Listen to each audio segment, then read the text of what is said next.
In my view, what separates these artists is creativity. So, Clive Davis said it's all about the music stupid, and I do still think that's true. It is, if the music's great, it will cut through, it might just take a bit of time. That pitching to playlists is your answer. Playlist pitching is a part of your marketing strategy and an important part too. If you want to go from 0 to 1, it's a great way for you to drive consumption in relevant areas, but it isn't the only thing you should be doing. This might take you 5 years, it might take you 10 years, which by the way is a great filter of, am I an artist? Is this really what I want from my career? Or is this just a bit of fun?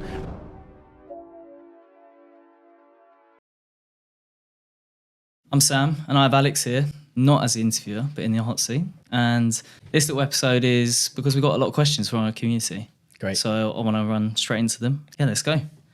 So question 1 from Oisin Murphy, and he's 17, and he asks, what gave you the courage to start this and to speak up to small artists? Oh, wow. I think a couple of things. One was I had friends that were artists, and they were independent artists, and they were so talented but so overlooked. And I think for me, a motivator is people.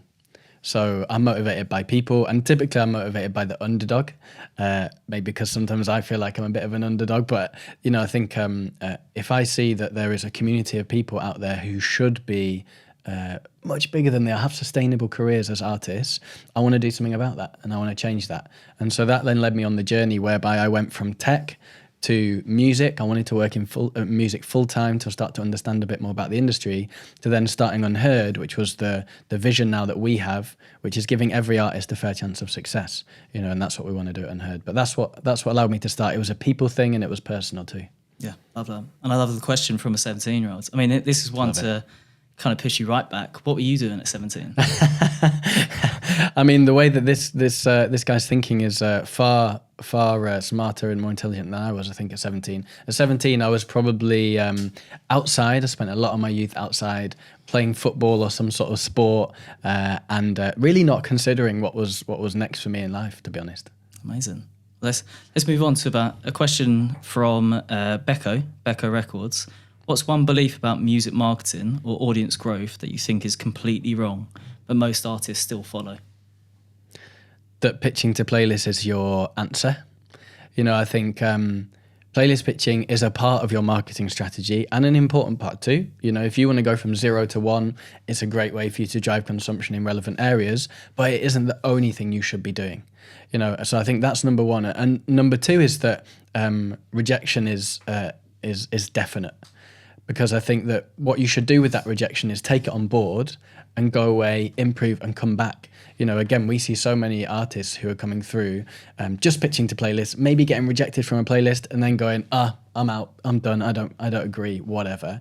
Whereas, if I did that building Unheard, we've had probably thousands of rejections, but you've got to keep going. You've got to take that as a bit of feedback and go, cool, next time I'm going to do something different. So I think, 1, don't just think playlisting is the answer. It's a part of your strategy, but not the only part. And we have loads of different tools on Unheard away from playlisting, which are really valuable. And then 2 is, if you get rejection, appreciate it. I'd say, great, that's feedback. Thank you. I'll come back better next time. Yeah, I love that. And yeah, I mean, thinking of it from a business perspective, there's so many things that we do that, fail. But as long as you're learning from it, and it's the same with artists, every release is an experiment to an extent, and if you can learn from what you're doing, what's working, what isn't, you can take that on board. So true. You're on the sharp end of that. With regards to marketing, is I think we've got a great mentality of testing, iterating, testing, and you have so many tests that we put in marketing. Most of them fail, but that's okay, because we're learning each time that happens. So yeah. It only takes one to really, really move the needle. Yes. Question 3 from Luke. He's starting a brand new project and says using social to promote music is very new to him. His question is, how important is playlist marketing compared to other methods when trying to broaden your listener reach? Great question from Luke, and touches upon what we said before. It should really be a multi-pronged approach. You know, if you're going to build an audience, it has to be across various facets. The first thing I would do is take a step back and say, okay, what's my goal? Is my goal to get 1 million streams this year? Or is my goal to build a community that generate £30,000 for me this year so I can actually sustain a career? So take a step back, think about the goal, and then you can build your plan towards that goal. You know, we had a podcast that we recorded earlier on with Matt Spetzler who talked about leveraging like ChatGPT, you know, to help you build your plan. We have some planning tools on hurd, which he failed to mention. But so I would say, think about your goal, set your goal, then build your plan to help you achieve that. And that will then tell you where you need to be focusing your efforts. Because it could be that content creation is going to be key to fostering a community. It could be that actually performing live is going to be key. So just have a little think about that goal before you then go out and start your plan. Yeah, and it you know, different techniques will work for different audiences and different artists. So yeah, no, lovely. Question 4 from Adrian. What separates artists who actually grow on platforms like Unheard from talented artists who stay invisible? Yeah. Invisible in the sense that they don't grow. Invisible in the sense that they're just not getting seen or heard. Great. So in my view, what separates these artists from those that are generating some success versus those that aren't is creativity.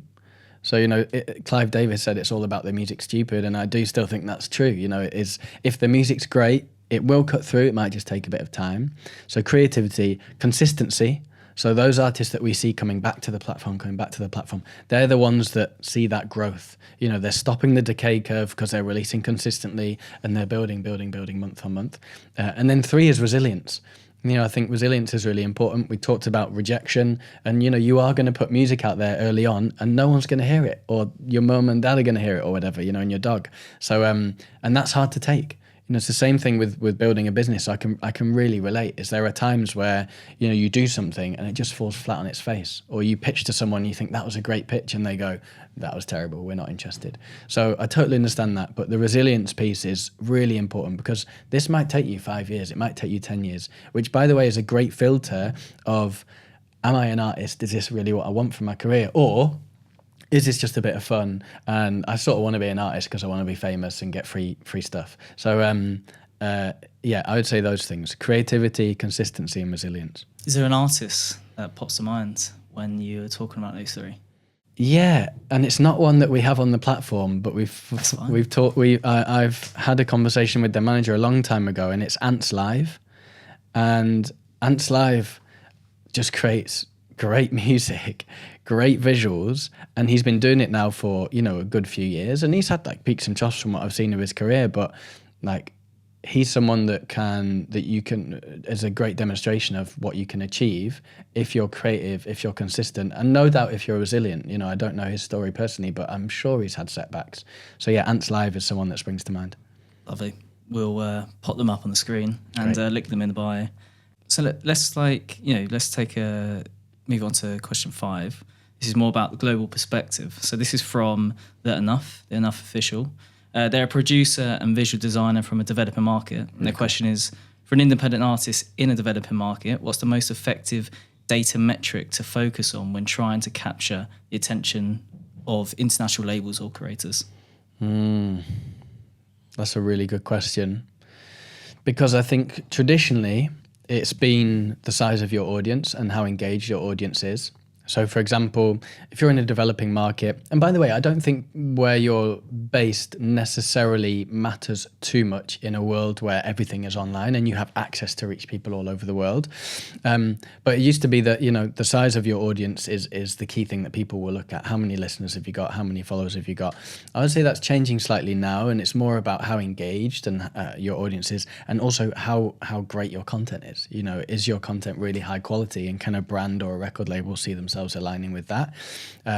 So I would say those are the things that I'd be thinking about is, okay, I'm based in a developing market. One, how can I leverage my local knowledge to really penetrate that developing market? Because some markets, it's really cheap to reach people. You know, if we think about certain developing markets in like South America, really cheap to build an audience there. And then what you've got to do is foster that. So you've built your audience, you've reached millions of people. Now, how can you ensure that your engagement is really good and you're building a community? Well, you can make sure your content's great. You can start to bring people into your WhatsApp, your Discord. And then when you go to a record label, you can say, hey, I've got a really good local audience. It's on WhatsApp, it's on Discord, whatever. And you can then use that to expand into the international audiences too. So I would say use your local knowledge to build that local audience. Then think about expansion across the digital landscape through your socials, and then you can approach a label and see what happens. Great answer. These final questions, they're on your vision, and we've got a question from K.I.J Experience, who we spoke to quite a bit actually in the last few weeks. What's your 5-year plan personally and for Unheard? Yeah, I think again, it's similar to, we just had a guest on the podcast called Matt Spetzler, and for him it was about impact. And it's the same for me, I want to have an impact on the industry. And we have been lucky enough now to have around 200,000 artists sign up to the platform. Some of the biggest managers and record labels also kind of within our network. And that's been brilliant, but there are millions of artists out there. And that's what we want to do. We want to impact millions of artists and ultimately build a big business that can really empower artists to own more of what they're doing and help them on that journey. Be their co-pilot on helping them on their journey. So 5 years' time, I would like the number to be over 1 million artists that we've helped and supported. And hopefully we've got some, we've already got some, but hopefully we've got even more great case studies of where artists have gone from zero to success. Yeah. And then what about this podcast, Find Your Frequency? If it goes well, where do you want it to be in a year's time? Yeah, I want us to be the podcast that people come to from both music and business when they want to hear insights that maybe they wouldn't get elsewhere.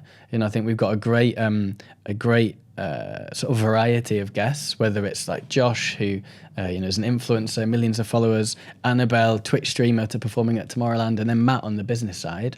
I really think the diversity of guests will help us become that voice that people want to hear when they want to learn new insights around music and business and audience building too.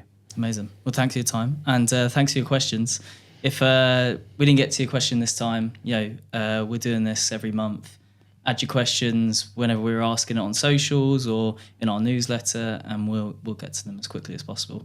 Yeah, thank you. Thanks, Sam.